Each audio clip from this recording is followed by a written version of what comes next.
The old Blackwood Manor stood on a forgotten hill, its dark silhouette a jagged scar against the bruised sky. Locals whispered of its previous owner, a reclusive clockmaker named Elias Thorne, who had vanished 50 years ago, leaving behind a house frozen in time. As a paranormal investigator, I saw it not as a haunted house, but as a puzzle.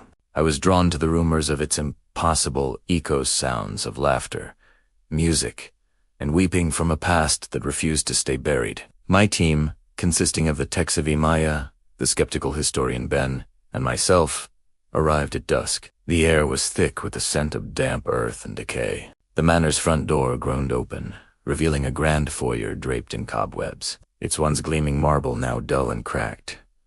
The first thing we noticed was the silence. It was a heavy, suffocating silence that pressed in on us, broken only by our own footsteps. Ben set up his EMF meters, Maya deployed her thermal cameras, and I activated my audio recorder. We split up to cover more ground.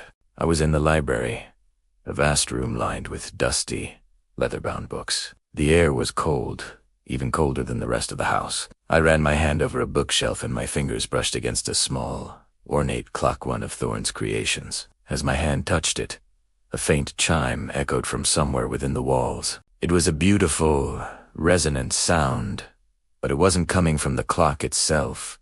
It was coming from the walls. I called Maya and Ben on the radio. "I'm hearing something," I said, my voice barely a whisper. "The walls, they're humming. My meters are spiking in the east wing." Ben's voice crackled back. "The attic."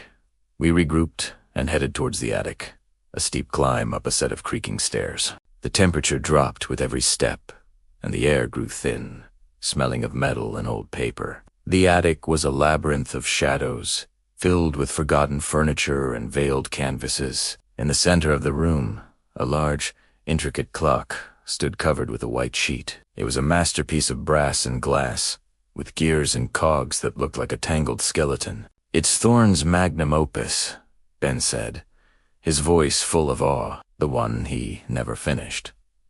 As he spoke, a new sound filled the attic, a distorted, whispering melody, like a warped music box. The sound seemed to come from the clock, its gears and cogs whirring in time with the song, but the clock was motionless. "Look," Maya said, pointing her thermal camera at the clock. "The heat signature, it's pulsating."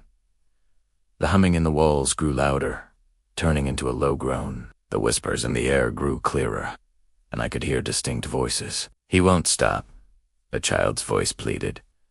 "He's watching," a woman's voice warned. "Help us," a man's voice begged. Panic started to set in. We weren't just hearing echoes of the past. We were hearing the past itself. The walls of Blackwood Manor weren't just a physical structure.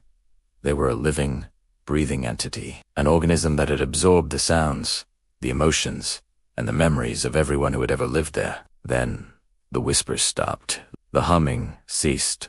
The silence returned. But this time it was more terrifying.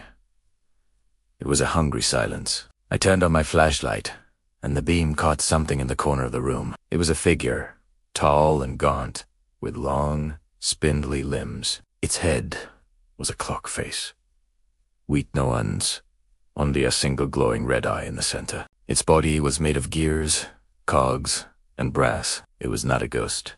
It was a construct, a clockwork monster. It moved with a sickening, grinding sound, the whirring of its gears and the clanking of its brass parts echoing in the silence. It walked towards us, its single red eye fixed on us, its mouth a gaping, mechanical maw filled with razor-sharp gears. This was the monster that lived in the house, a creature made from the very essence of time itself. We ran, not for our lives, but for our very souls. We burst out of the attic and stumbled down the stairs, the creature's mechanical footsteps right behind us. As we reached the front door, the clockwork monster's red eye blinked, and a new sound filled the air. A familiar sound, a faint chime, the sound of a clock. I looked down at my watch. It was ticking backward. "It's not just the house," Maya screamed. "It's all of us." We ran out of the manor and didn't look back. We drove for hours until we reached the safety of our hotel room. The next morning, we checked the footage. The audio recorder had a strange, low-frequency humming sound on it. The thermal camera had captured a pulsating heat signature in the attic. The EMF meters had a massive spike at the same time the humming had started, but there was no sign of the creature.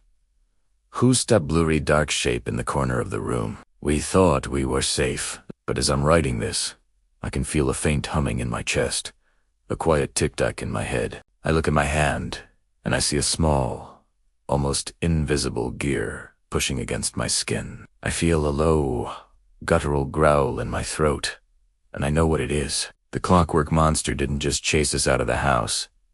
It put a piece of itself inside us, and now it's inside me, waiting for its time to come.